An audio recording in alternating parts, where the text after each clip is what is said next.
Bom dia, boa tarde ou boa noite. Eu sou o Matheus Aragão, né? Estamos aqui para mais um bate-papo do curso LabSins. Hoje eu estou aqui com o Guilherme Maia, figura bem conhecida aqui do audiovisual baiano, né? Guilherme Maia tem graduação e mestrado em música, né, pela Unirio, é doutor em comunicação e cultura contemporâneas aqui na UFBA, é professor também da Faculdade de Comunicação, né, de pós-graduação em comunicação e cultura contemporânea aqui da UFBA também, é coordenador do Laboratório de Análise Fílmica, o LAF, né? Membro da Comissão de Estudos Audiovisuais Brasileiros da Associação Argentina de Estudos sobre Cine Audiovisual, para gastar um pouco aqui meu espanhol. E como compositor, Guilherme tem canções gravadas por Ney Matogrosso, Alcione, Elba Ramalho. No audiovisual foi responsável pelas composições das animações Mãe d'Água e Orum Aie, e fez também a direção musical do longa-metragem Café com Canela, em 2017.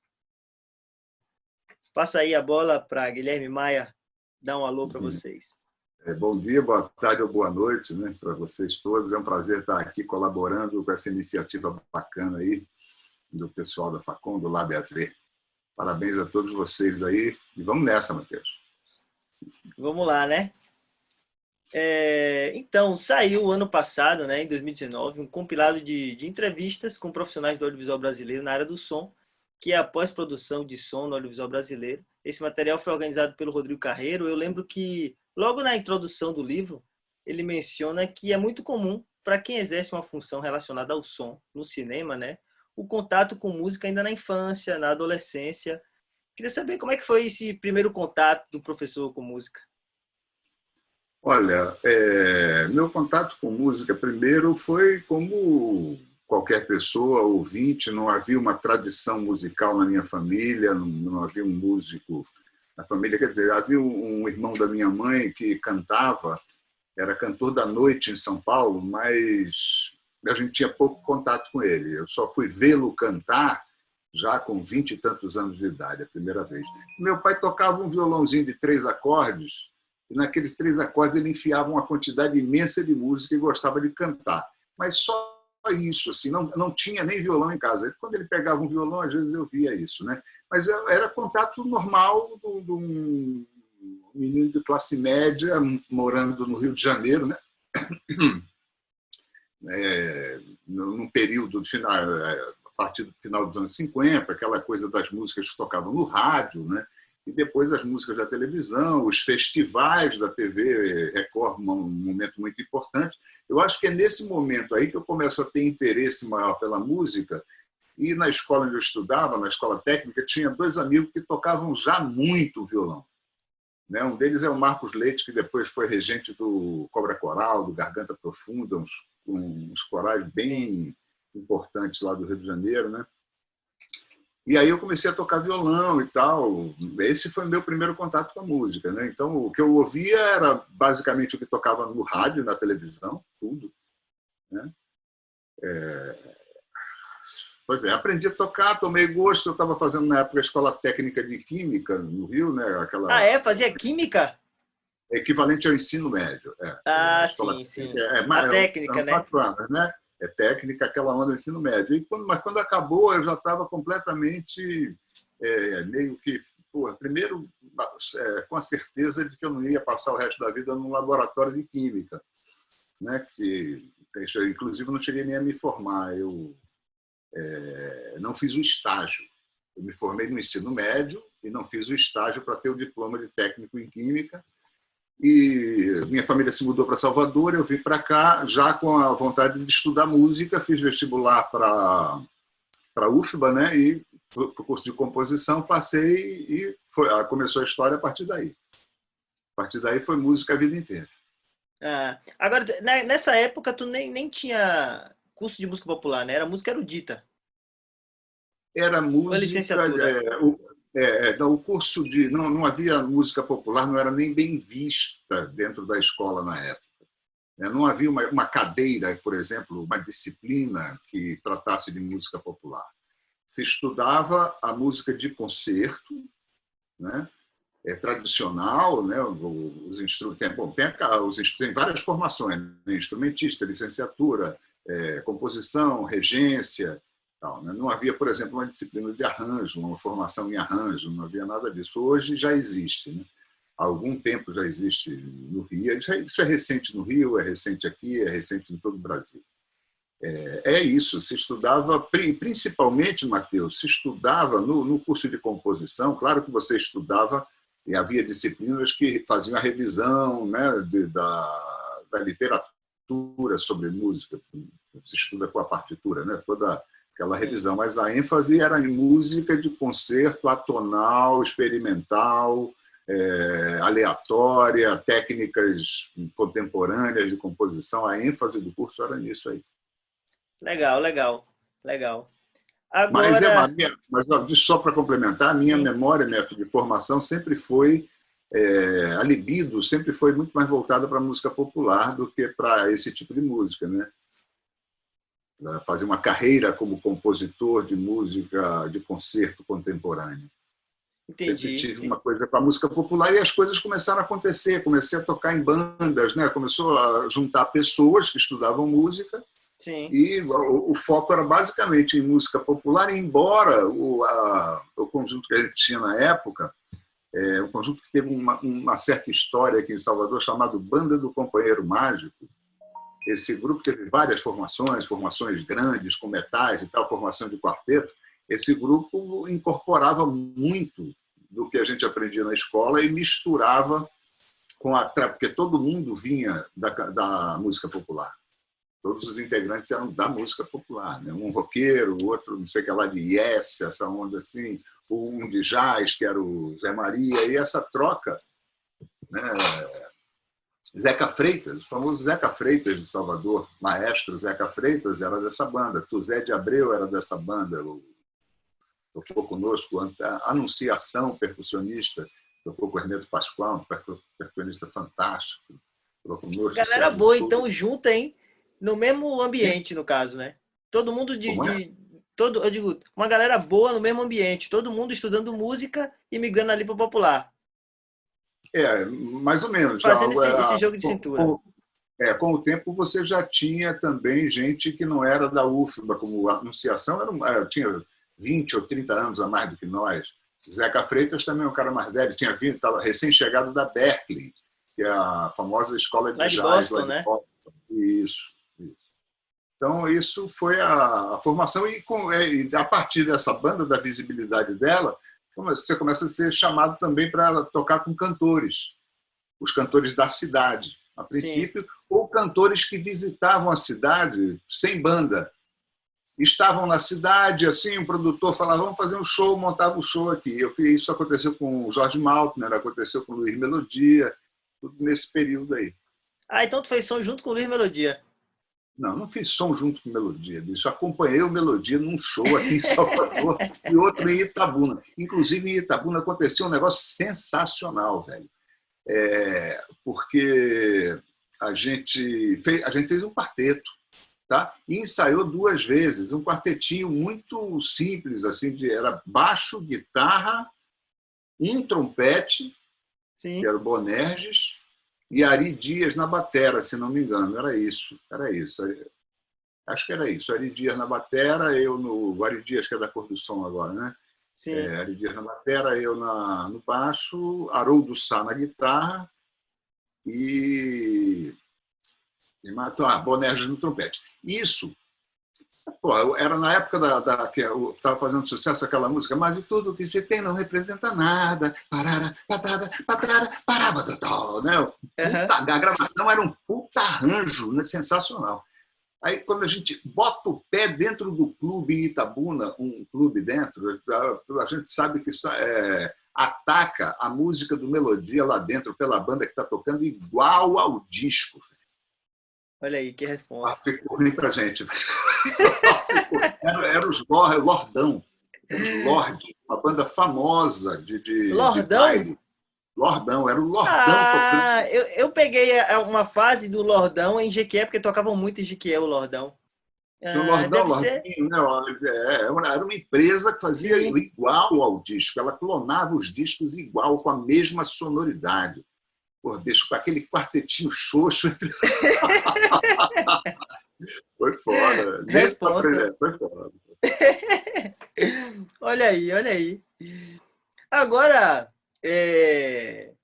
porque assim, tocar é diferente de compor, né? A gente sabe disso. Então, assim, como é que surgiu esse lance de compor? Porque aí começou a Olha, estudar surgiu música, começou a acompanhar antes antes de tocar, velho. Ah, antes de tocar já compunha? Antes de tocar, porque não, compor música popular não significa isso aqui, cara. Canetar, sim. Compor música, a grande maioria, eu acho que quase que a totalidade dos compositores de música popular, eles não compõem escrevendo. Eu Sim. acredito até que, né, claro, né, durante o processo e tal, você escreve para registrar o que você está fazendo, para não esquecer, vai tomando nota, mas a maioria é na memória. E tem aquele lance, né, Matheus? O que é bom você não esquece. Se você está fazendo É alguma verdade. coisa assim e precisa registrar na hora para não esquecer, é melhor esquecer. Porque o que é bom mesmo, quer dizer, isso é uma teoria, né, Claro, claro. fonte, eu inventei. O Mas que é faz bom mesmo, sentido, faz sentido. a minha experiência me diz que às vezes você faz uma coisa interessante, cria uma situação interessante com a música, né? Aí você fala, pô, sensacional isso. Aí chega no dia seguinte, pô, como era mesmo? Velho, não estou conseguindo me lembrar. Dá um tempo, porque se for bom, vai voltar. Você vai se lembrar. Fiquem guardado em algum lugar ali, daqui a pouco volta. É bom que Então é isso. exercita a memória também, né? Eu tinha uns colegas antes, também até um período ligeiramente anterior à escola técnica ou concomitante com a entrada, estou falando de 14 anos mais ou menos, tá? Sim. Que tocavam violão. Esses eram mais do bairro, tá? Tocavam violão e eu comecei a fazer, fazia música, eu comecei a fazer letra para as músicas deles e pegava o violão também e começava a futucar ali, né? Pô, os dois tocavam legal, como é que é isso aqui? Pegava e já comecei a fazer um pouco já comecei a compor antes de compor de cabeça. Sim. Natural. Antes de tocar, porque, por exemplo, vários compositores são assim. Lupicínio Rodrigues é assim. Sim. Olha, não estou me comparando, não, viu, velho? Eu só estou dizendo que o ato de compor, Claro, claro. para muita gente, Batatinha não tocava nenhum instrumento. Ele fazia melodias na cabeça dele.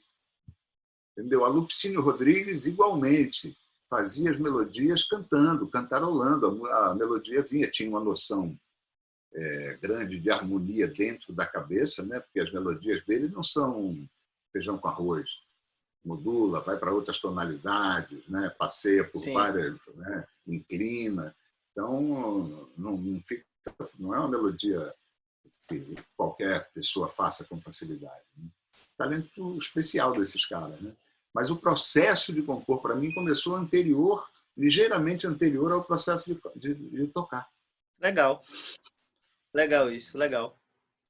Agora, vendendo o jabá aí, porque Alegria Blues eu acho um espetáculo, viu? Pessoal aí, ó, no site da Educadora tem essa música, eu só consigo escutar por lá. Não tá no streaming ainda, né? Eu vou colocar ela no YouTube. Eu fiz aqui no início da quarentena. Eu falei assim, vou aprender, vou melhorar a minha vida aqui no Adobe Premiere, né? Sim, Aí botei umas coisas lá, falei, vou fazer um clipe para essa música, porque tem a filmagem de uma apresentação ao vivo, que foi o concerto de conclusão de curso do Vitor Jesus, né, meu filho. sim, E aí, só que essa filmagem não sinca com a gravação em estúdio, que é a que toca na Educadora. Né? sim.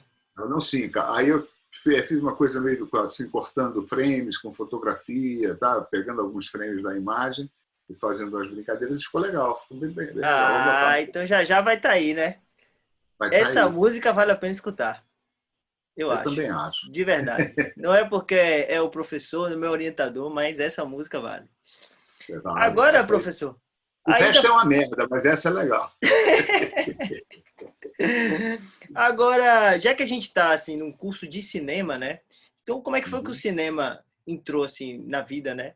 Como é que foi que Tá. começou a acompanhar, ainda na adolescência, na juventude? Porque tem um Não detalhe, sei, né? Não existia oi? streaming, né? Não existia streaming. Não existia Não Netflix. existia, não Sessão da existia tarde. streaming, Matheus, não existia streaming, mas o cinema era barato.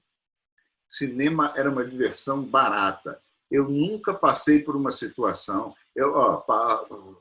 Passava-se sufoco lá em casa. O dinheiro, dinheiro para menino, rapaz, não rolava negócio de dinheiro para menino, não, assim, na facilidade, entendeu? Era ali na conta do chá. Mas eu falei, quero ver o cinema e não tinha dinheiro. Como é que podia isso, velho? É porque era muito barato. Ir ao cinema era uma diversão, era uma coisa, os cinemas de bairro, ia-se aos cinemas, era onde se via filme, né? Então, pô, eu tive o hábito de ir ao cinema normal, consumindo o cinema comercial, um pouco mais para frente, né? Claro, né? Ali no final dos anos 60, já com 15, 16, 17, 18 anos, principalmente a escola técnica era uma fornalha política e cultural, né? Então passa a assistir mais os filmes do que passavam nos filmes de arte, né? Aquela coisa do Cinema Paissandu, Sim, Cinemateca do MAN, Cinemateca do Museu da Imagem e do Som, que era o circuito dos descolados, né? sim. A galera mais cult. Já querendo ficar em outra galera, outra turma. Aí, enfim, aí é isso, mas assistindo normalmente.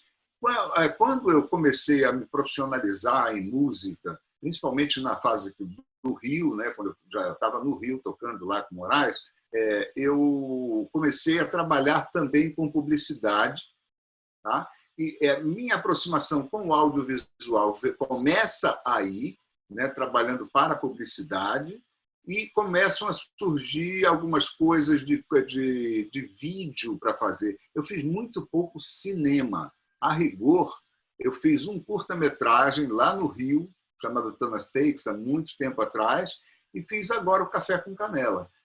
Fiz uma novela na TV Manchete lá nos anos 80, na Olha aí, extinta TV TV Manchete. Manchete. Eu peguei a TV Manchete. Pois é. A novela Carmen, uma novela com uma superprodução. A novela em si, não deu muito certo, né? Não foi um êxito de bilheteria, mas era com Lucélia Santos e Paulo Betti, roteiro de Glória Pérez e direção de Luiz Fernando Carvalho. Mas eles fizeram uma coisa tão estetizada, sabe? Uma coisa Blade Runner, escura e tal, uns enquadramentos, uma coisa assim mais arrojada, que acabou não caindo, né, no gosto do público. Mas a Manchete, nesse momento, já estava cheia de problemas, inclusive. Mas isso, e outros produtos audiovisuais, assim, vídeos de documentários, de dramaturgia também. Isso outra coisa, houve uma fase, né, a fase do CD-ROM, né, Sim. que se produzia muito coisa, CD-ROMs educativos para criança, animações para criança. Essa foi a minha aproximação com esse reino do audiovisual. Tá? E posso me adiantar lá, logo para fazer o elo com a maior aproximação com o cinema, é que em determinado momento, quando eu resolvi fazer um mestrado, né, depois de muito tempo na estrada, tocando, vivendo exclusivamente como músico, música popular, completamente afastado da academia, uma fase que durou por mais de 10 anos, e eu precisava de um tema, né, um tema para fazer um projeto, estava buscando um tema para fazer um projeto, e eu achei que seria sensacional. Percebi, né, nessa primeira pesquisa sobre texto, bibliografia, livros e tal, ficava claro que as pessoas não escreviam sobre isso no Brasil ainda, muito pouco. Então eu falei uma coisa que eu sempre gostava, sempre gostei muito de fazer isso. Fazer música para imagem, seja lá em que formato for, sempre era uma coisa assim, esse trabalho é muito prazeroso, gosto muito de fazer isso. Falei, vou juntar uma coisa e outra, né, e estudar isso que não está sendo estudado ainda no Brasil. Quando eu comecei o mestrado, me dei conta, né, você vai criando laços, que havia o sim, professor Ney Carrasco em Campinas, a Suzana Reck Miranda, que era a orientanda dele de mestrado. Havia um doutor, se eu não me engano, e umas 3 ou 4 pessoas em nível de mestrado no Brasil. Hoje a gente tem um campo em solidificação, mas um campo muito extenso de pessoas sim. pesquisando e trabalhando. Então, foi por isso eu comecei a estudar mais, né? A pesquisar sobre música no cinema. Minha dissertação foi sobre música no cinema brasileiro. E quando depois me mudei para Salvador, e em Salvador tentei o doutorado com um tema também sobre música e cinema, e ficou isso a vida inteira. O som veio também por acaso, por conta de questões ligadas a som especificamente. Aham. Aconteceu meio que por acaso, porque eu era professor lá da FTC, Faculdade de Tecnologia e Ciências de Salvador, do curso de cinema, e a disciplina de som era dividida entre eu e um outro professor, que é o Nicolas Allais. Ele é um técnico de som muito conhecido em Salvador, né? Atualmente ele mora no Recife, mora em Pernambuco. Ele é diretor de fotografia também, diretor de filmes, cara com conhecimento incrível. E eu passei um ano compartilhando com ele, então assistia todas as aulas dele, né? Eu fazia parte de música, eu falava da parte de música, ele falava da parte de som. E aí ele era belga, né? Então ele foi à Bélgica nas férias e não conseguiu voltar por problemas familiares. E eu fiquei ocupando o lugar dele e tive que, de certa forma, começar a passar. Praticamente Sim, eu pegava as aulas dele, né, e passava para a turma. Agora, eu tinha uma vivência de estúdio, de gravação, né? Se eu não tivesse essa vivência de trabalhar com música, não com som, mas com gravação de música, né, talvez fosse bem complicado, né? Mas eu tinha uma vivência de estúdio, tanto de estúdio como depois de home studio, né? De ter um sim. estúdio caseiro, onde eu trabalhei também. Acho É que isso. Aí, essa assim que eu vivência, chego no cinema. muito legal, muito legal. Acho que essa vivência do home studio é o futuro do cinema independente, né?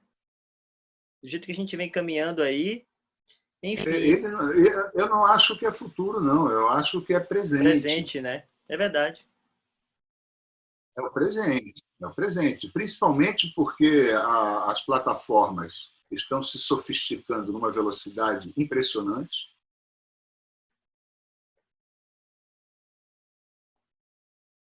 né? As suas condições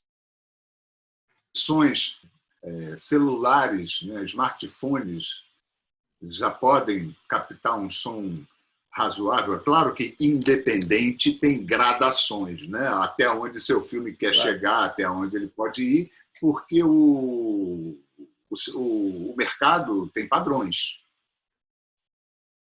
Então, perfeito. certamente não, há um padrão de áudio. Não falar, não, isso daqui está abaixo do padrão, não dá nem para exibir, né? Numa plataforma como Netflix, por exemplo, né? YouTube não, YouTube você exibe o que você quiser. YouTube é Mas livre.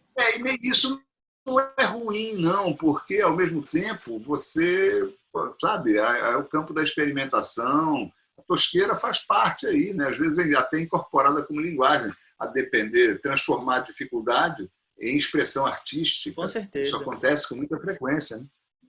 É Tem uma verdade. história engraçada, Matheus, eu não me lembro o autor do filme, mas é um documentário. Eu vi isso há muito tempo atrás, lá no tempo da FTC mesmo. É um documentário. O cara fez um documentário, se eu não me engano, até para o Doc TV. Só que, por inexperiência, ele deixou muito vento entrando no microfone. E grande parte do áudio estava contaminado por esse barulho insuportável, que é o barulho do vento entrando, batendo na cápsula, né? E aí, depois de muita tentativa e tal, ele resolveu mudar o nome do filme. Era a Guerra do Vento contra a Expressão. E mandou. Olha A aí. única, a única saída foi mudar o nome do filme. Tá vendo aí? Tem que dar o pulo, né? Tem que dar o pulo. Ai, ai. Agora, professor, sobre essa experiência de compor para animação. Animação acho que é um desafio, né? Eu nunca fiz nada para animação, por exemplo. Acho que Tem duas maneiras de encarar a composição para animação, né? Uma delas é quando existe um outro departamento produzindo todos os foleys. Porque em animação praticamente tudo é foley, né? Foley e efeito. Né? O personagem, você não tem som direto. Né? Aí você vai compor para a animação, a depender da animação, da mesma forma que você compõe para ao vivo, né? Live action, chama, né? Não sei como traduzir essa banana, mas o ao vivo, né? O cinema ao vivo, gravado no set, etc. Uhum. Você não tem, ou no set, em locação, mas você não tem o som direto, né? Você não tem nada. Os personagens não produzem som. O silêncio. As Né? ações não produzem som.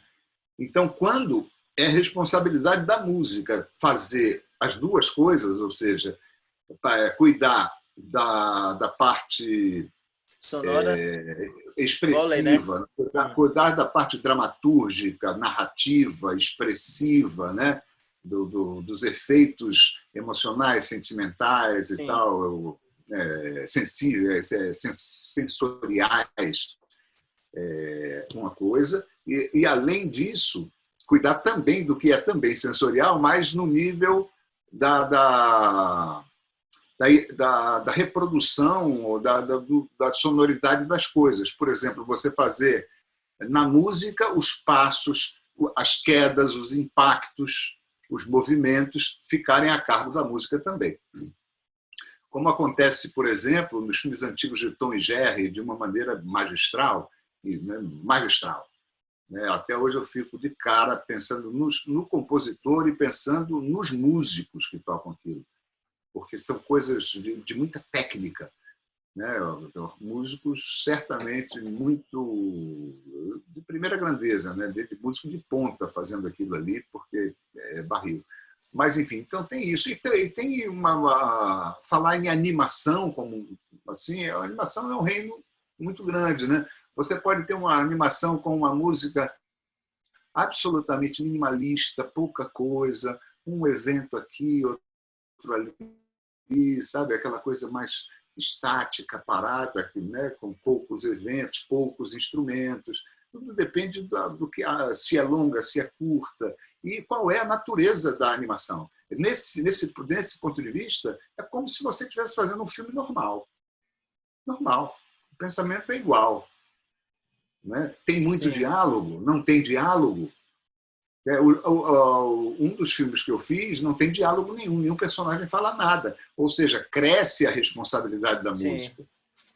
É verdade. Agiganta-se a responsabilidade da música, porque até o que é dito pode, né, ser expresso pela música. A intenção, né, a intenção do que é dito, não o que é dito. Né? A música não pode fazer isso, mas pode falar um pouco da intenção do que é dito. E aí é uma trabalheira, né? Trabalheira braba. Eu imagino. Agora, sobre as animações, né? Como é que foi o processo de gravação? Foi instrumento virtual ou escreveu? Deu para a galera tocar em estúdio? Como é que funcionou? Essas gravações foram divididas, foram feitas em parceria com o compositor Rodrigo Garcia, tá? Compositor lá da Escola de Música, formado na Escola de Música em Composição e tal. Ele estava mais atualizado com os VSTs, essas coisas todas, esse som de orquestra e tal, que é o que ele trabalha. Ele ficou mais responsável por essa parte mais orquestral e eu fiquei com uma parte mais, com uma linguagem um pouco mais pop. Tá? Ele trabalhou escrevendo porque ele compõe no Logic. Sim. Ele já compõe escrevendo no Logic. E eu fiz tudo aqui, tudo foi feito aqui. A parte, o que teve no Mãe d'Água, tem o Vitor, né? Vitor Jesus tocando, também violão. e tem Mário Soares no violino. Tem duas Legal. passagens no filme que são o Mário, tá, tocando. Uma delas é engraçado que o Rodrigo fez uma coisa escrita, né? Mas uma coisa que exigia uma técnica. E aquela coisa que o músico tem que levar para casa, estudar e voltar. Não tem, ninguém toca aquilo de prima, né? Uma coisa muita técnica. Ele, pô, desceu a mão no violão, na caneta, Violino. né? E a gente estava gravando aqui em casa, aqui nesse lugar onde eu estou, né? Sim. E tem prazo, né? A gente não tinha orçamento. O orçamento desse filme foi praticamente inexistente. Para ganhar zero, para se divertir, pagar um músico aqui, o outro ali e acabou. Foi isso. E aí chegou uma hora que eu falei assim, velho, tá difícil, é difícil, é muito complicada a execução disso, ainda mais porque ela era toda absolutamente sincronizada com a imagem, não podia atrasar, não podia adiantar, né? Uma coisa que tinha que ser naquele andamento, que era um andamento rápido. Aí eu falei, olha, velho, olha o que está acontecendo na imagem, está vendo aí? Improvisa. Para mim, é o melhor momento do filme. Olha aí. Falei, olha, eu conheço o Mário. Você conhece o Mário? Não. Rapaz, o negócio é o seguinte, Mário Soares, violinista, cara, toca na Sinfônica, toca na OSBA, acho que na Orquestra da UFBA também. Não, não tô lembrado. Não tô Pô, lembrado. circula aí, tem vários vídeos dele tocando com o Caetano e tal, negócio, o cara é fera. E ele mandou aqui, eu fiz uma improvisação, visto que para mim é um grande momento da música do filme. Tem outros, é claro, mas esse arrasou.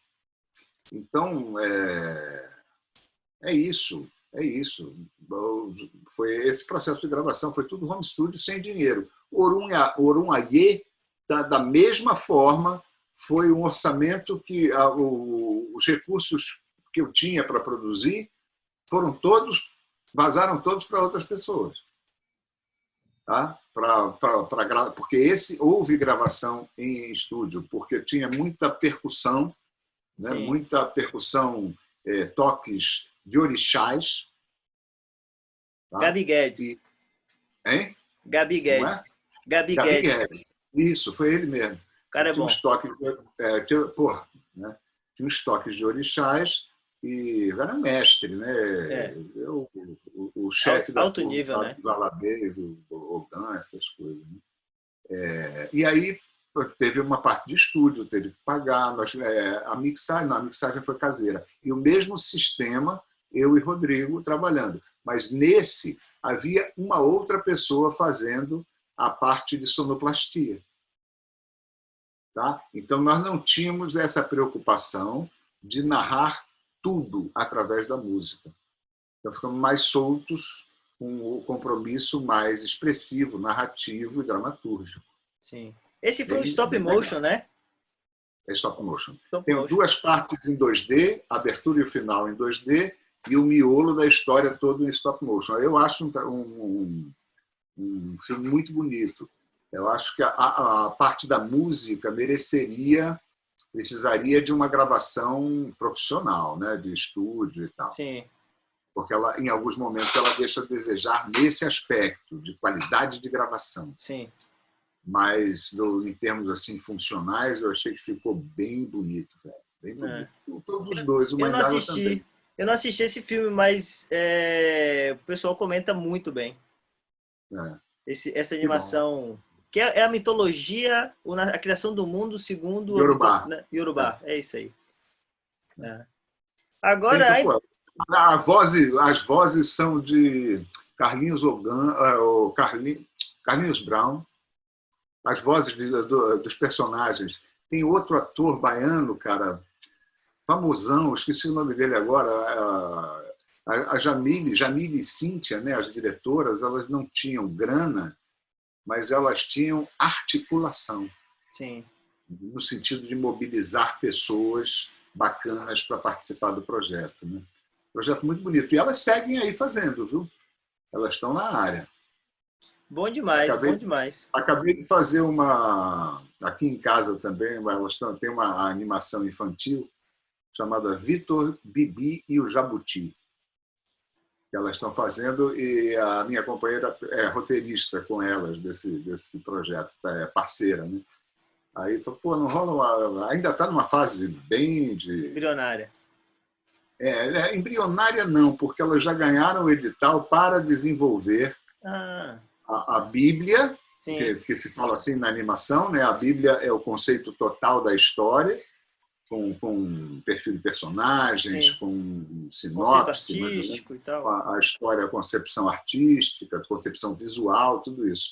E os roteiros, né? Não os roteiros completos, acho que os roteiros, sim, os roteiros completos. Ganharam o edital. E vai ter um teaser. Então, tu fala, pô, faz uma abertura aí para o teaser, uma canção. Aí eu fiz um negócio aí bacaninha para ela. Ah, legal. Então já vem coisa por aí, né? Rapaz, 2020 bem, não foi de tudo perdido, então, né? porra, não existe ano perdido, né, irmão? É verdade, Não existe tempo perdido, cara. é verdade. Agora, Não ó, eu existe. assisti Café com Canela no Panorama. Eu não lembro Hum, se passou em 2018 ou se foi 2017. Eu achei o filme assim belíssimo, né? Eu que sou do interior, né? Sou de Jequié hum, e tal, então pô, tive uma identificação muito boa com a paisagem do filme, a ambientação toda, aquelas ruas que são bem peculiares de interior brasileiro, baiano, enfim. Queria que tu uhum. falasse um pouco sobre como é que foi o processo de concepção, de criação e execução da música do filme Café com Canela, né? Tá. Inclusive, aproveitar esse gancho e queria que você falasse um pouco também sobre o lance de direção musical, né? Que acho que você assina a direção musical no filme, né? Uhum, Queria que uhum. falasse um pouco desse processo, que acho que direção musical, acho que o diretor iniciante ele não está muito habituado com isso, né? Acho que o diretor iniciante ele pensa assim, ah não, existe o cara da música, o cara do som, mas enfim, quando se trata de uma produção um pouco maior, né? Você É, tem outras funções. se você observar a ficha técnica de muitos filmes, contém essa categoria. Essa categoria de diretor musical, por exemplo, é muito comum quando você tem coletânea de canções, filmes com a música, o projeto musical do filme baseado em coletâneas de canções, né? Muitas vezes você tem uma direção musical. Nesse caso, o que aconteceu foi o seguinte: pelo processo, né, eu fui convidado para fazer a música do filme, né, a parte não além de uma música que já estava no filme, na própria concepção, que é uma música. Não, ela foi composta para o filme, mas a presença do Mateus Aleluia no filme já estava dada desde o princípio. Sim. Tá? O filme teria uma canção do Mateus Aleluia. Tá? Então, o processo de. Eu fiz um processo bem tradicional nesse lado, nesse aspecto, que é pegar a música, a canção do Mateus Aleluia, que é belíssima. Tá? É um monstro, Matheus Aleluia, né?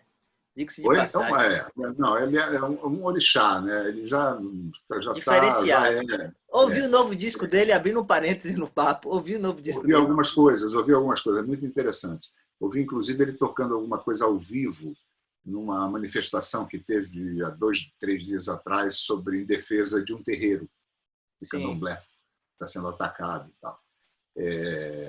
Então, já vi essa canção. Então, houve variações dessa canção, sutilmente, ao longo do filme. Esse foi o primeiro trabalho. E veja bem, o filme já continha muita música, porque tinham cenas, tinha uma cena onde tem um samba de roda acontecendo. Tá? Então, o filme mostra o samba de roda numa praça à noite, depois corta para uma cena no interior de um bar, ali na 25, né? A famosa uhum. Rua 25 de Cachoeira, corta para uma cena dentro de um bar, onde a cena, toda a ambientação musical dessa cena é com a música do samba de roda que está tocando lá fora. Tem um momento muito legal também que passa uma banda de música, como passa banda de música em Cachoeira, né? Como se ouve banda de música filarmônica em Cachoeira. Então tem outro momento em que passa uma banda de música, tem personagens que cantam, cantarolam em cena. O filme já tinha uma carga musical muito grande. Então, esse trabalho não foi um trabalho laborioso, para você ter um exemplo, entendeu? De como Sim. Uma animação também pode ser assim, mas aí tudo tem que ser feito de fato. Passa uma banda de música, você vai ter que fazer a música da banda de música. Entendeu? A diferença é essa, né? Não tem os sons captados da realidade ali. Muito bem captados, inclusive, por o senhor Napoleão Cunha, que deveria também ser convidado para esse projeto. Olha aí. Para falar um pouco da experiência dele, porque o Napoleão trabalha até um certo nível, claro, em todas as etapas da cadeia, né? Muitas vezes ele faz a captação e ele faz o tratamento e finalização, mixagem e masterização. Bom então, demais. Ele dá conta da cadeia inteira. Então foi isso. Além disso, trabalhei de uma forma muito tradicional, inclusive para manter um vínculo, né, estrutural de unidade com a música do Mateus. Né? Ou, por exemplo, o acompanhamento da música do Mateus, a base, né, ficou muito legal com o Edu Nascimento, o velho Edu Nascimento, um músico sensacional da minha geração, um pouco mais velho do que eu, inclusive, no violão, o Vitor na guitarra, na percussão, Ítalo na percussão, que é o mesmo que vai fazer depois que é um alabê também, né? Percussão nesse estilo aí, ainda mais num filme como esse, tinha que ser um alabê, né? Quem mais? Assim, Daniel Neto na sanfona, no acordeão. Ficou muito legal. E o violão do Mateus estava no centro, só no guia, né? Depois saiu esse violão do Mateus e ficou o violão do Edu. E essa base, por exemplo, ela está na introdução. A base do acompanhamento foi levada para a introdução. Então, a introdução, a primeira parte do filme, a primeira sessão do filme, que é uma conversa de um casal, né, em um quarto, só que essa conversa está sendo ouvida como voice-over, no caso, né, até ancorar na cena, sobre imagens de Cachoeira. Tá? Imagens do Paraguaçu, várias imagens ali de Cachoeira, planos gerais, né? E vai tocando, você está ouvindo a conversa do casal e acompanhada por essa base instrumental. Agora, em um momento, o único momento onde eu utilizei um procedimento meio heterodoxo, e não tão heterodoxo assim, porque já aconteceu, já foi feito outras vezes, por exemplo, Miles Davis, né, no filme Ascensor para o Cadafalso, esqueci o nome do diretor Iano agora, minha mente não dá conta mais disso. Ele foi convidado para fazer a música do filme, falou, bota o filme aí, passa o filme aí. Passou o filme aí, ele com a banda, improvisaram ao longo do filme inteiro, acabou o filme, a música está pronta. Né? Mas aí é o Miles Davis. Né? A gente fez isso, eu fiz isso com o Ítalo, um percussionista só. Né? Então, abria um canal, sim, escolhia um instrumento, pensávamos, discutíamos um instrumento, e um dos instrumentos dele de percussão, de todo aquele setup dele de percussão, e ele fazia o que sentia ali na hora. sim. A gente fechava esse canal, abria outro, escolhia outro instrumento, pedia para ele seguir sem ouvir o anterior. Não, só no clique. Que clique? Sem clique, sem velho. Sem clique, sem nada. Sem clique. Sem clique, sem clique. Sem clique. Polirritmia, né? Uma heterofonia. Esse é um conceito mais... Sim, sim. Um outro conceito, né? Sem clique. E aí, depois, eu e o técnico de som e de mixagem, que é o Richard, esqueci o sobrenome do alemão. Richard também. O alemão. Richard Mayer. Mayer, isso. Richard Mayer, né? Mayer, Acho que pronuncia Mayer mesmo, mas é Mayer, né, que escreve. Se escreve Mayer. Eu com ele no estúdio, a gente organizou isso que foi gravado dando sentido dramatúrgico, tá? Escolhendo, né, o que aderia melhor e não tão bem assim a cena. E qual era a cena? Era uma cena longa, se eu não me engano, dá mais de 2 minutos de cena. Para as pessoas assim, parece que 2 minutos é pouco, não é pouco nada. Em audiovisual não é nada pouco. Nada pouco. É verdade. Né? Com muito. certeza, é muito. Uma mesma cena de 2 minutos de uma pessoa sozinha, tendo um transe dentro de uma casa, entendeu? Uma casa que está tomada pelo mato e tal. Sim, eu lembro dessa cena. Eu lembro dessa cena. Pois é. E dizem que tem pessoas que passam mal no cinema com essa cena. Olha aí. Mas ela é forte, é uma cena forte. Ela é forte e o trabalho foi bacana, essa organização, esse sentido. Dá um sentido dramatúrgico aquilo que já estava, né? Porque ele já estava tocando, orientado por uma sequência de acontecimentos da tela.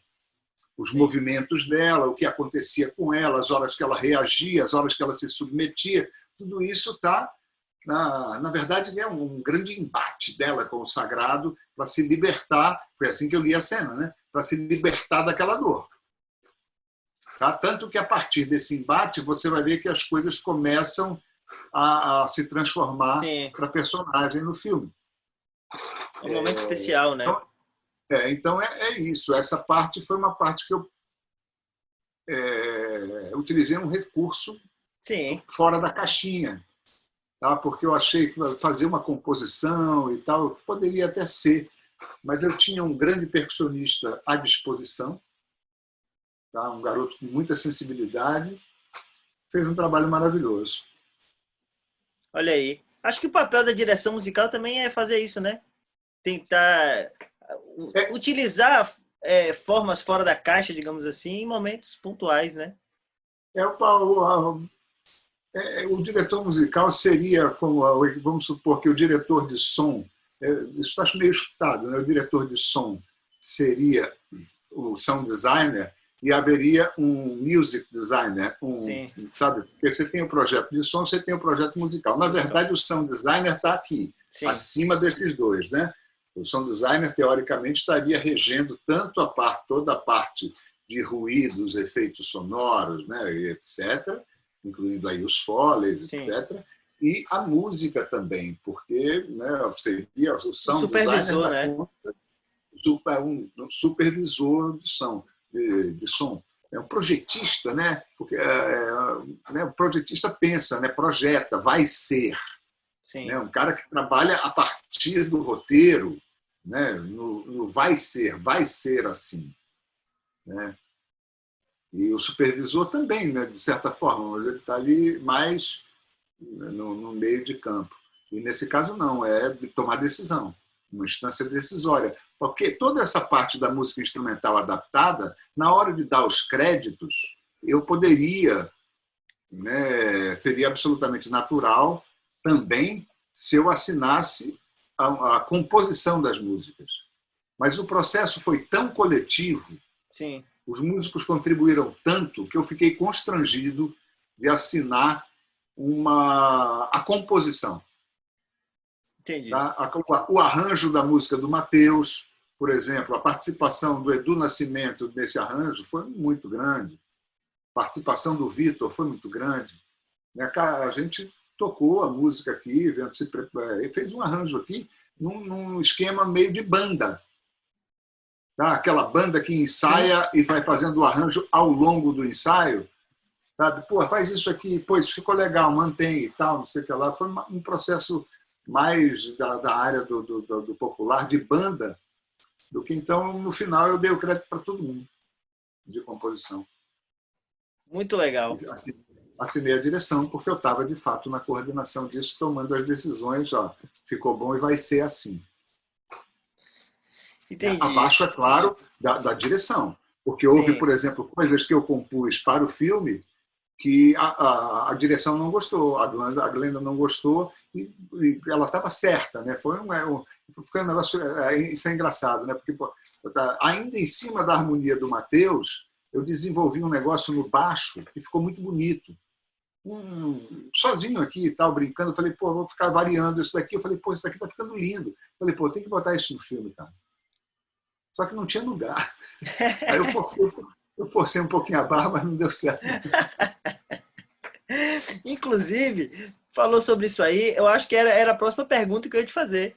Como é que você vê essa relação do diretor-compositor, né? No contexto da sua prática de compor para filmes, né? Qual seria o limite artístico aí do compositor? Como é que ficaria isso, né? Sobre a sua ótica, né? Sua experiência. Pô, até isso é tranquilo, velho. O filme não é seu. Ponto. A não ser que seja. É um coletivo que está criando absolutamente tudo junto. Tipo, o roteirista sugere, e interfere e critica o que está sendo feito pelo músico, o projeto sonoro, a iluminação, o diretor mexe no roteiro, sabe, todo mundo mexe em tudo, o que é uma coisa possível, né? Também, aí é um caso. Mas, normalmente, o que acontece é que há um diretor que vai assinar, um ou dois, no caso Café com Canela. do Café com São Canela. dois, né? Um ou Glenda dois. e Ari. Do Café com Canela, da ilha até o fim, eles sempre assinam em parceria. Então, o filme não é seu. É uma das coisas importantes que quem trabalha com música para audiovisual, para cinema, só para televisão, imagina, vai trabalhar em novela na TV Globo, aí então, meu Deus do céu. Mas muito fácil ficar no simples, na relação com o diretor, entender isso, que o filme não é seu, tá? Que não é um concerto, e que algumas coisas que você faz não vão ser do agrado da pessoa. Nada, é muito difícil você acertar em todas, né? Todas as músicas, todas as peças que você compuser para o filme, inclusive porque você pode interpretar errado uma determinada progressão dramática. E você percebe uma progressão dramática e não é aquilo que o diretor quer. Ou há um choque de princípios estéticos. Tá? O diretor tem uma diretriz, o diretor-diretriz é engraçado, mas ele tem um modelo estético na cabeça e você não... O problema é quando ele não consegue passar isso para você com clareza. Aí geram relações conflituosas, porque se o diretor também não sabe expressar o que ele quer, o compositor fica perdido. Tá? Porque tudo é uma variação de um grau de competências, né? Qual é o seu repertório, ou seja, existem compositores de música para o cinema que podem estar fazendo rock hoje, jazz amanhã e uma música para orquestra sinfônica no modelo Penderecki, de pós-tonalismo amanhã, e parecendo Beethoven depois da manhã. Existem. Existem sim. Não são todos, não, mas existem muitos. Isso depende muito do seu repertório, do seu conhecimento, do seu conhecimento, você pode ser um natural, né? A sua sensibilidade para perceber fluxos e progressões dramáticas num filme. Entendeu? Você percebe a hora de crescer, você percebe a hora de se calar, né? Com facilidade. Você percebe a hora ou se pode fazer chorar, Sim. Pode pesar a mão para tornar a cena mais comovente, né? Ou menos comovente, e perceber se o diretor quer isso. É isso que o diretor quer? Com seus princípios ético-estéticos? É isso que ele deseja? Se ele consegue se expressar com clareza, muito melhor. A qualidade eu gosto de brincar com isso, né? A qualidade da música de um filme, ela é fruto direto da qualidade da interação artística entre diretor e compositor. O nível dessa interação. É lógico que um diretor que escuta, que tem um conhecimento, ele não precisa ser não precisa ter necessariamente formação musical, mas ele tem uma boa revisão de literatura da música, né? O cara ouviu muito e sabe né, sabe diferenciar Chopin de Beethoven, né? Muita gente não sabe, né? Embora sejam tão distintos, fazem parte do mesmo conjunto do romantismo, né? Sim. Estão ali no ambiente romântico, embora não sejam coisas muito diferentes, sabe? Sim, Tem sim. conhecimento. E aí, claro que ele vai ter mais condição de sugerir. Um diretor que só tem escutado rock and roll na vida, entendeu? Só vai poder sugerir rock and roll, porque ele não tem outra coisa na memória. É verdade. Complicado, né? É isso. O que esse cara tem no repertório dele? O diretor, um diretor literário, com literacia na área da Sim. música, um diretor que tenha repertório, claro que ele vai, né? Seja esse repertório para que lado for. O cara tem um puta repertório na área de música popular mundial, ou brasileira, ou latino-americana, ou africana, e é isso. É com esse material que ele vai jogar. Sim. No filme dele. É isso.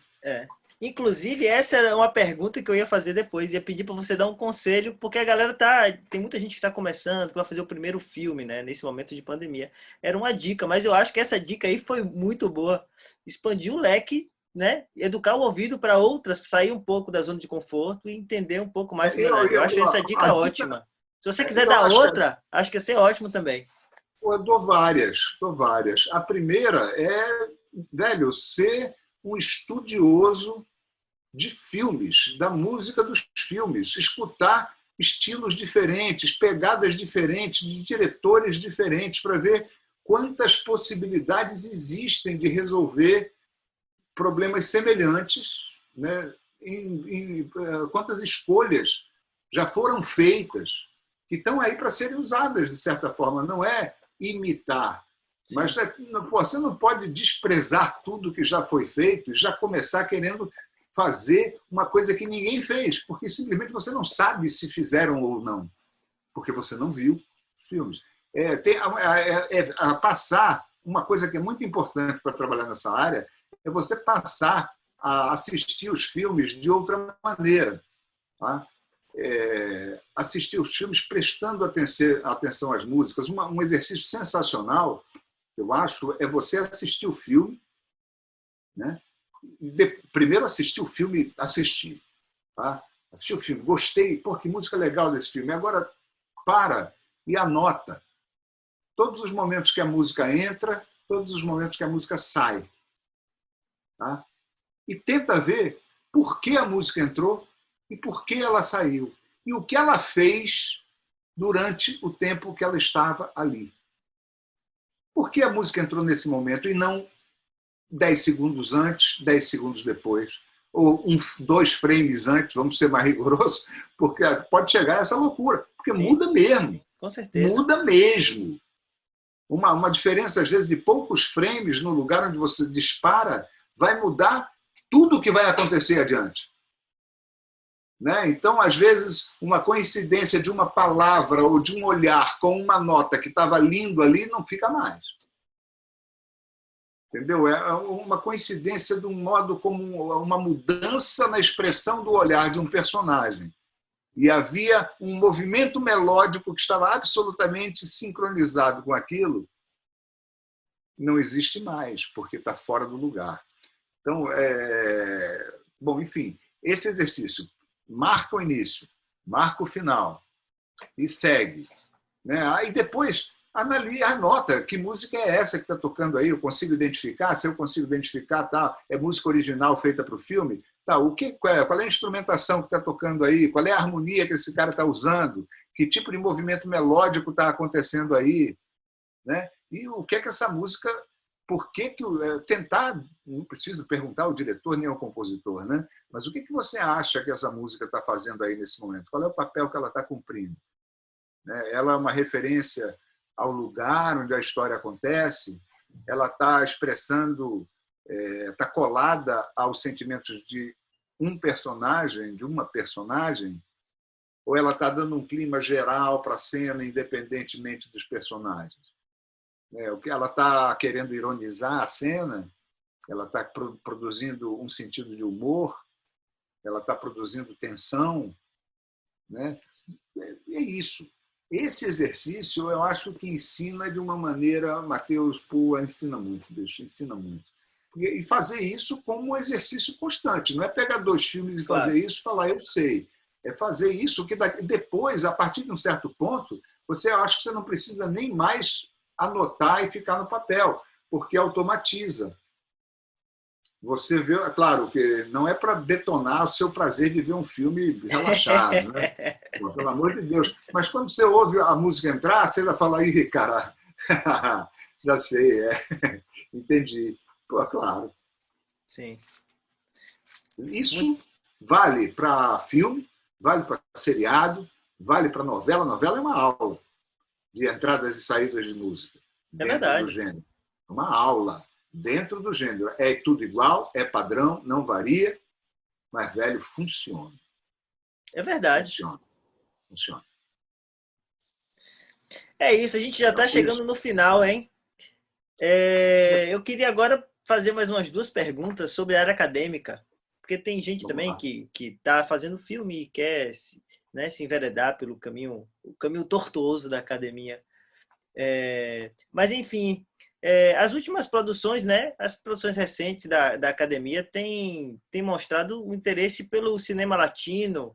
Que você falasse assim, um pouco quais foram os últimos filmes aí do cinema latino que o senhor viu, que gostou, enfim. Olha só, eu tenho tanto filme para ver que, por obrigação, essa questão de gostar ou não já está ficando, já tá ficando meio fofa, né? Olha, eu vou te falar dos filmes que eu tenho, que eu estou trabalhando ultimamente, inclusive para a produção de artigos, né, acadêmicos. Eu estou trabalhando com a trilogia da Lucrécia Martel, que são O Pântano, A Mulher Sem Cabeça e A Menina Santa, La Ciénaga, La Mujer Sem Cabeça e La Niña Santa. A Mulher Sem Cabeça eu E assisti. os Fez lá no 3 são grupo, né? sensacionais, e o uso Não, o da Pântano eu assisti música, também. o uso da música, principalmente da canção popular, né? Porque a Lucrécia Martel não faz muito uso de música extradiegética, é quase zero, né? O que ela faz, eventualmente, é arrastar isso lá no Pântano. Depois, lá na Niña Santa, ela não faz nem isso mais. As cenas são as cenas de música, a música está praticamente o tempo todo em cena. Seja tocando no rádio, seja sendo executada ao vivo, alguém cantando, mas normalmente a música está em cena. Ela faz um jogo muito interessante, além de ser uma diretora celebradíssima, né? Talvez a diretora argentina mais importante no momento. Assisti um filme interessante também por uma questão, me convidaram para um evento da ASAECA, que é chamado Te Recomendo que Veas. Te recomendo que veja. Era uma coisa para comentar um filme, né? E a minha colega da Argentina, Cecília Rio Marinho, me convidou para falar sobre Violeta Foi para o Céu. É um musical que conta a história de Violeta Parra. Sensacional. Que filme bonito, cara. Olha aí, Que filme indicação. belo. É uma cinebiografia, né? A gênero de cinebiografia. Estou assistindo também agora 3 filmes, desenvolvendo um artigo com Glauber Lacerda, nosso colega Glauber lá, Sim, né, sim. de Maquinique, imperador de Maquinique, que são E se ella volviera, Guantanamera, e o terceiro filme, eu vou me lembrar daqui a pouco o nome, Lucia. É um filme em 3 episódios, do Humberto Solas. O Guantanamera é do Tomás Gutierrez Alea. E o primeiro, não me lembro o diretor, que é E se ela volviera. Que são 3 filmes onde aparece a canção Guantanamera. Então, Legal. nós estamos trabalhando com esses filmes também, que eu acho muito interessante. Mas é complicado porque não tem legenda, né? Então, você assistir um filme com sotaque cubano, alguns com áudio gravado antigo, né? Naquele sistema rude, um pouco mais rude, você escuta muito a ruidagem, né? Principalmente a cópia que a gente tem, a cópia que a gente está trabalhando. O filme dele é difícil de entender os diálogos, né? Você tem que se esforçar muito, tanto pelo sotaque, né? Pela língua, em primeiro Sim. lugar, que não é a nossa língua, e eu não sou letrado em espanhol, né? Eu falo um portunhol selvagem, tenho hábito de escutar muita coisa em Sim. espanhol e tal, com amigos espanhóis, correspondência em espanhol e tal, mas não falo, não sou na língua, então ficou muito difícil. Eu não recomendo, não, só recomendo para cubano. Esse eu não recomendo. O que eu super recomendo mesmo é a Violeta Parra, né? Para quem não conhece. E para quem não conhece, que muitos conhecem, né? O pessoal de cinema todo conhece Lucrécia Martel. Sim. Mas para quem não conhece, eu acho que é importante conhecer. Eles tiveram aula com o Diego, e o Diego falou sobre Lucrécia. Acho que claro. ambientados. É o tema dele no mestrado e no doutorado também. Vale a pena, viu, conhecer o trabalho dela, muito forte. Muito bacana. Lucrécia Martel, então, da Argentina. Acho que a última pergunta, Guilherme, é sobre o futuro da pesquisa, né? De som para cinema. O que o senhor pensa sobre? Quais são os desafios que a gente vai enfrentar aí? O desafio que a pesquisa em som, em imagem, em montagem, em história, em tudo, em biologia, entendeu? O desafio é o desafio que toda a ciência brasileira está enfrentando, né? Uma estrutura governamental que declara ódio ao conhecimento, ódio à pesquisa, ódio aos professores, né? Principalmente aos professores e pesquisadores federais, né? Mas não só a nós, aos professores de um modo geral. Eu prevejo tempos muito difíceis, né? Porque o que foi destruído nesse curto espaço de tempo do governo Temer para cá, porque isso não começa no governo Bolsonaro, né? Já há um certo ataque não, né? Nessa questão orçamentária, na questão da carreira do professor, nós já tivemos um problema, né? Uma destruição da carreira, assim, não é uma destruição, mas um abalo na carreira na época do Fernando Henrique Cardoso, depois tivemos com Dilma, depois veio Temer e agora veio esse governo, né? Que está paralisando praticamente a ciência do país, e se der fôlego a alguma área da ciência, possivelmente dará muito mais fôlego à área de ciências exatas. Sim. E talvez, sei lá, teologia, né? Porque o resto não interessa. Sociologia, antropologia, a área das humanas, né? Onde se encontra a arte, né? Ali é o cinema entre as humanas e entre arte e comunicação, né? É uma área que vai ser sufocada. É verdade. Né? Com recursos, etc. Ao mesmo tempo, eu acho que o campo dos estudos de cinema, de uma maneira geral, já atingiu um grau de maturidade, né, que não tem retorno. É daí para frente. Né? Tanto que, apesar de tudo, apesar da pandemia, apesar do corte de recursos, as coisas estão acontecendo num fluxo que eu nunca vi antes. Claro, por causa do remoto. Né? Mas ontem mesmo eu estava participando de um evento coordenado pelo CINE, que é um centro de investigações, novas investigações em cinema da Argentina, da Universidade de Buenos Aires, eu, Ari e Glenda, conversando sobre o café com canela, conversando sobre o cinema regional, a força desses cinemas fora do eixo dominante, no caso deles, Buenos Aires, no nosso caso, Rio-São Paulo, né? Uhum. Ontem, uma sala cheia, cara. A sala tinha pelo menos umas 30 pessoas, uma coisa que não é comum nem acontecer no Congresso.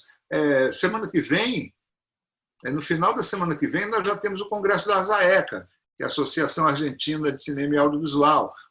A Socine não está realizando o congresso, mas está realizando o evento Socine em Casa, né? Que é muito bom, por sinal, né? Muito bom, eu tenho assistido frequente. Rapaz, é excelente. E o grupo de estudos de som dentro da Socine é um grupo muito forte. É um grupo com muitos pesquisadores, muitos já pesquisadores doutores, outros que fizeram toda a sua trajetória frequentando o grupo, né? Um grupo que existe há mais de 10 anos, ele é muito sólido, Não tem como voltar atrás. Nós estamos em ação o tempo todo.